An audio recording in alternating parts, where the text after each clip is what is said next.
Okay. Scientists reveal 50,000-year genetic map of India. And I've seen a few of these every now and then. I think it's always interesting to watch. It's kind of fascinating, kind of fascinating. Do I identify with any of this? Absolutely not. Absolutely not. I'm solid. I'm a 100% white. Not really, but close enough. Close enough. So I don't identify, but it is always fascinating to watch. What if the people we call Indians were not originally from India? Before the first Rig Veda was ever whispered, before the Indus cities laid their brick foundations, before caste, before Sanskrit, before even the concept of India, a different story was being written. Not in Delhi, not in Harappa, but over 4,000 kilometers away in the heart of East Africa, where the very first footsteps of modern Homo sapiens began a journey that would change the world forever. And according to the 2024 LASIDAD genome study, it wasn't a scattered trickle.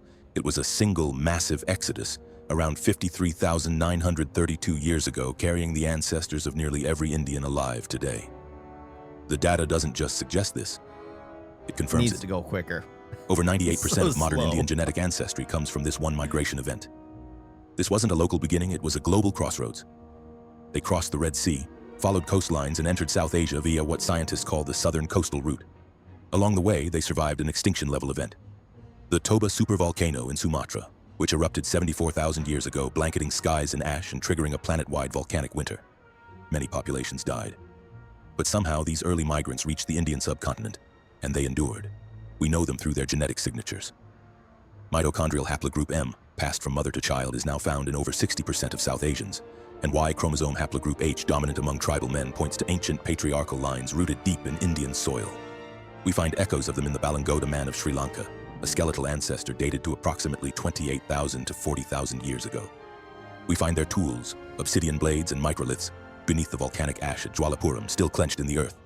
And we see their living descendants in the Adivasis of central India, and in the Ongje and Jarawa of the Andaman Islands, whose isolated genomes preserve the oldest human legacy on the subcontinent. They were the first There's Indians, no but not escaping from these India. clankers anymore. And for thousands of years, they lived alone, You're right. You're right. the only They're humans everywhere. across an entire continent. Until something else arrived, something they never could have imagined. Because buried inside their DNA was a code that didn't come from any human at all. At first, scientists thought it was contamination. Then they thought it was an error in the sequencing. But it wasn't. It was real. And it changed everything we thought we knew about what it means to be human. What if you're not fully human, but part Neanderthal? Yes, you, the person watching this, your cells, your blood, your immune system. They all carry traces of something non-human. Not metaphorically, not mythologically, but genetically.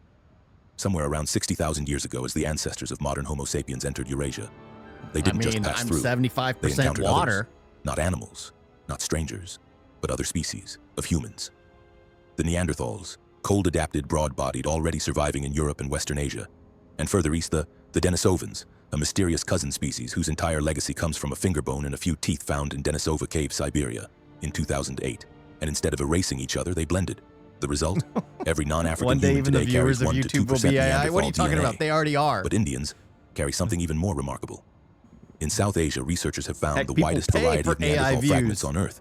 A 2023 genomic reconstruction project revealed that over 50% of the Neanderthal genome and nearly 20% of the Denisovan genome can now be digitally rebuilt using Indian samples alone.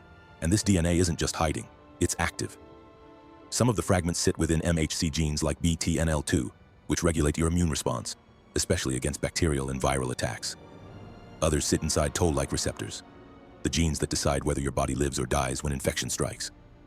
But here's what no one expected. Unlike Europeans or East Asians, Indian individuals don't share the same Neanderthal segments. Across castes, regions, and language groups, each person carries a different piece of the puzzle, which means India holds the master key to reassembling extinct hominin genomes. Think about that. This land wasn't just a shelter for early Homo sapiens, it was a genetic laboratory, where modern humans, Neanderthals, and Denisovans all left traces behind, inside us. So what else did these ancient interbreeding events leave behind? Maybe memory, maybe resistance, maybe a spark that would one day light cities. And just when humanity stabilized, another wave of outsiders crossed the mountains and planted the seeds of cities. But those seeds, they didn't sprout from empty soil, they grew from a fusion of lineages that had never met before, a genetic meeting that would build empires in brick and blood. What if the builders of India's greatest civilization weren't from India?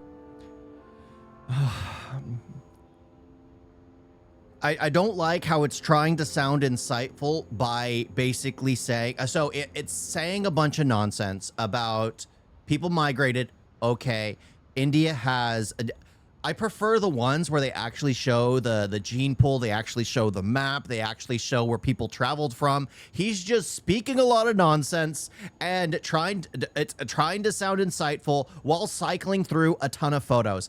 I don't care for this. I really don't care for this. I prefer to actually learn something, not hear something just being spoken. Because all I'm doing is just, okay, I'm just hearing it. I don't know when. I think after like 2 minutes, it started going in one ear, out the other. In one ear, out the other. Because there's nothing there for me to actually grasp onto. I enjoy learning something. When you see the map, when you can see the diagrams of how the populations move, with how many groups of people die through battles and things like that, is far more interesting than hearing a random voice narrating to you as you just see pictures being shown to you the entire freaking time. No. Yeah, I'm done. I gave it a try. It was recommended to me and it was on my list, but I'm like, no, I can't do it. It's like scientists reveal 50,000 year genetic map of India. There's no map. There's no, again, everything was in one ear, out the other. I'm not entirely sure what they were talking about at this point. I've forgotten. It wasn't important. It wasn't important enough to actually remember. It wasn't important at all. It's that ridiculous. It was that ridiculous. Oh my gosh.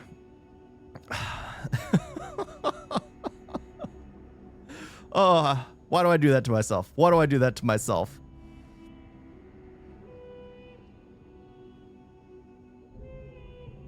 Oh, summarize, it's Hollywood, baby. What do you mean, summarize it? Yeah, that video was just, I don't understand. At least we know AI isn't going to completely take over yet, especially if people don't put in the time to make something interesting. Like there was the Lord Voldemort rap, which honestly was good. But someone actually took the time to make it interesting. That was literally just prompted into, like, I'm pretty sure everything that was written was just prompted into a chat GBT, and it like, oh, this happened. Can you write me a narration on explaining it all beat by beat, and have it spoken as well? That's probably what they inputted. They didn't even write the dialogue, or else they probably would have fallen asleep to it. Yeah. So the whole thing is just, oh my gosh, that was just bad. You guys get a video?